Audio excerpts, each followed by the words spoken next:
All right, we've got Alan here to tell a story. Alan was one of Dad's best longtime friends. All right, take it away, Alan. Thanks, Andrew. Yeah, I was a mate of Jim's for probably 40 odd years, and I'm not going to go back any further than that. But yeah, we knocked around together both in shearing sheds and in different parts of his life and mine. He went on to become state manager for Cooper's Animal Health, and I went on to become state manager for Elders Wool. So we, even though we parted company, we still kept in touch with one another because our jobs kept us in touch with one another, and we used each other to benefit ourselves. So, but Jim and I had a lot of fun together, and one of the stories that I remember, it was out from St George in Queensland, and Jim was in charge of the team, and the wool presser in a shearing team is extremely important because he's the one that's got to bale the wool up and press it, brand it, and do everything correct, and he can make or break you. So he's got to be a bloke that you've got on side. And Jim was very aware of this, and Peter was the wool presser, and they got along reasonably well, but it was a 6-stand shed and everything was pretty busy. And towards the cutout, or which is the end of the shed, the presser has got to be right up with all the work. And ready to go at a moment's notice to press what the classer wanted. So anyway, things were getting towards the end, and Peter jumped out of the wool press.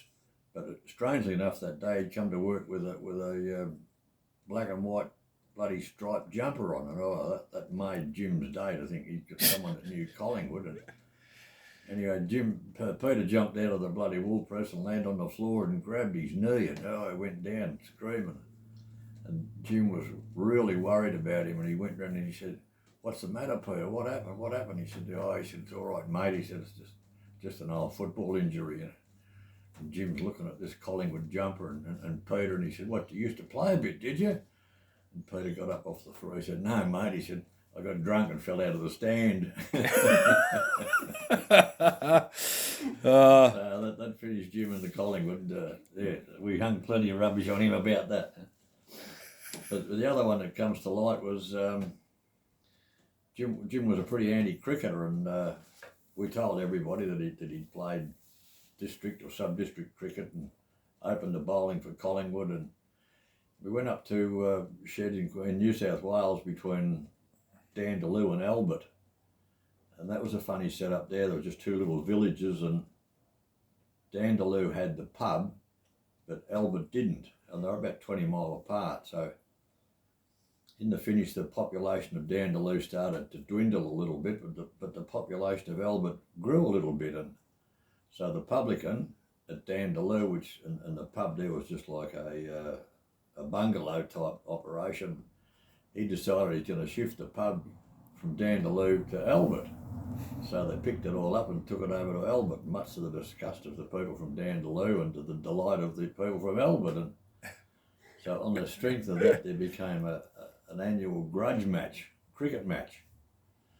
And when that happened, any teams that come into the area, or any different men that come into the area, they were interrogated by or both of the two opposing clubs, Dandaloo and Albert, about who you were and what you did and were you any good. And anyway, Jim got rounded up by both of these fellas, and he had to make a decision where he was going to play. But every time we went to Albert, to the pub, we would get free beer, so it was great. We weren't in a hurry to make anything up. In the finish, he decided he was going to play for Dandaloo. So much to the disgust of Albert, and of course the fear that we'd put around how fast he was a killer pace. This man, geez, he's quick. He'd left people with broken fingers, broken wrists, fractured arms, broken ribs, caved in bloody crash helmets. And these poor batsmen for Albert, they were bloody horrified to think they were going to have to face such a terror.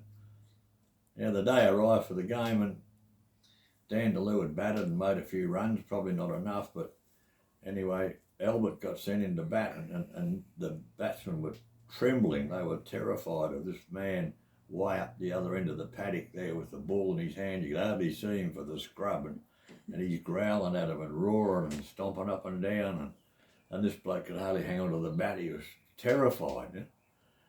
Anyway, then the moment come and Jim come thundering in, but he hadn't realised that the cricket pitch that they were playing on was a cement pitch, and that it was just on top of the paddock, and it was about an inch or so higher than what the grass was. Yeah, Jim come in at full pelt, and this bloke, he was just about ready to run. And Jim hit the end of the pitch with his foot. He tripped arse over head and slid down the wicket on his belly and his chest, and nearly to the other end hit the batsman with himself, and the ball dribbled out of his hand and just rolled to the bat. And with that, they didn't know what to do. So the bush nurse, she came out and grabbed hold of Jim, got him up to have a look if he was all right, and took him away to patch him up. And when we got back, there was no game on. And we said, what's going on? And they said, well, they got back there and the umpires and the captains met, and they said they've had to call the game off because the rest of the Albert batsmen, when they saw this big fella come thundering in like that, they all packed up, went home and fed the sheep and milked the cows, whatever they had to do. And they never had a team that time. In the finish, we all went to the Albert pub and declared a game and said, a good one for him. Thanks, Alan. Cheers, mate. I don't know what you want. I don't know.